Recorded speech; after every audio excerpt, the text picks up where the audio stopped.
నువ్వు ఒక 4-5 నెలల కిందట కవిత ఢిల్లీలో జైల్లో ఉన్నప్పుడు నువ్వు ఢిల్లీకి వచ్చి నా దగ్గర టైం తీసుకొని మా ఇంటికి వచ్చిన మాట వాస్తవం కాదా? ఇంట్లో సీసీ కెమెరాలు ఉన్నాయి, నేను తీసి మీడియాకి ఇస్తా. నువ్వు ప్రెస్ మీట్ పెట్టి దీనికి సమాధానం చెప్పు.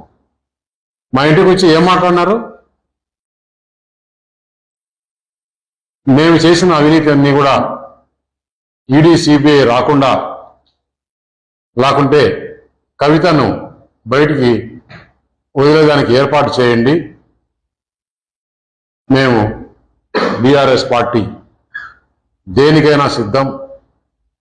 మేము బీజేపీలో మెర్జ్ చేయాలన్నా కానీ, బీజేపీతో అలయన్స్ పెట్టుకోవాలన్నా కానీ దేనికైనా సిద్ధం అంటే, నేను తీసుకునే నిర్ణయం కాదు, పెద్దలతో మాట్లాడి చెప్పాలని.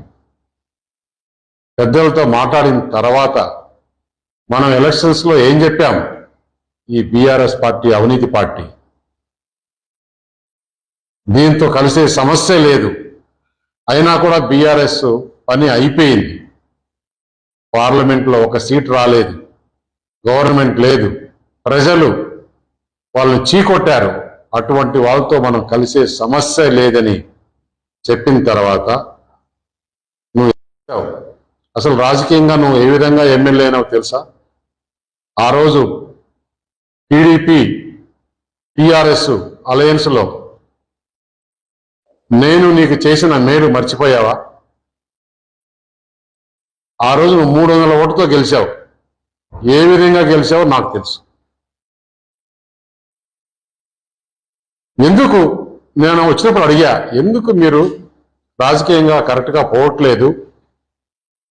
మంచి మంచి నాయకులందరినీ పోగొట్టుకున్నారు. తుమ్మల నాగేశ్వరరావు అటువంటి నాయకుల్ని ఎందుకు మీరు దూరం చేసుకున్నారు?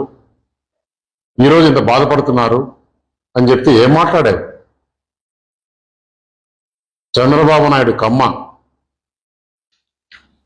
కమ్మవారిని మేము దగ్గరికి తీయం, మాకు కమ్మ నా కొడుకులు అవసరం లేదు నేను చెప్పా. ఇది కొంచెం నోరు తగ్గించుకొని మాట్లాడు. రెడ్లను నమ్మాం. రెడ్లను నమ్మితే గవర్నమెంట్ పోయిన మరుసటి రోజే పోయారు. వారిని కూడా తిట్టాం, కమ్మోరిని తిట్టాం. ఎందుకు ఇట్లా చేస్తున్నావు? రాజకీయాల్లో నువ్వు లాంగ్ టర్మ్ ఉండాలంటే ఇట్లా మాట్లాడడం కరెక్ట్ కాదని హితబోధిస్తే లేదు. రేవంత్ రెడ్డిని చూసి రెడ్లు పోయారు, చంద్రబాబు నాయుడు చూసి కమ్మోళ్ళు పోయారు, మాకు మిగిలిన జగన్మోహన్ రెడ్డి ఒక్కడే అని చెప్పేసి ఆ రోజు మాట్లాడారు. జగన్ కోసం దేనికైనా మేము ఉంటాం అని చెప్పి మాట్లాడి ఈరోజు ఎందుకు బాధ ఆయనకి? రేపు మళ్ళీ బీజేపీ టీడీపీ తెలంగాణలో ఏమన్నా అలయన్స్ పెట్టుకుంటారేమో, పెట్టుకుంటే బీఆర్ఎస్ పుట్టగతులు ఉండవు అనే ఉద్దేశంతో నా పైన, అది బీజేపీ టీడీపీ పొత్తు పెట్టుకుంటున్న ఉద్దేశంతో నీకు ఎక్కడో భయం పుట్టుకొని కాంగ్రెస్ బీజేపీ నెక్సెస్ అంటాడు. కాంగ్రెస్ బీజేపీ నెక్సెస్ అంటే ఎవరన్నా దేశంలో ప్రపంచంలో నమ్మేవాళ్ళు ఉన్నారా? కాంగ్రెస్ కు బీజేపీ ఎంత దూరం? కాంగ్రెస్ విధానాలకు అగనెస్ట్ గా పుట్టిన పార్టీ బీజేపీ.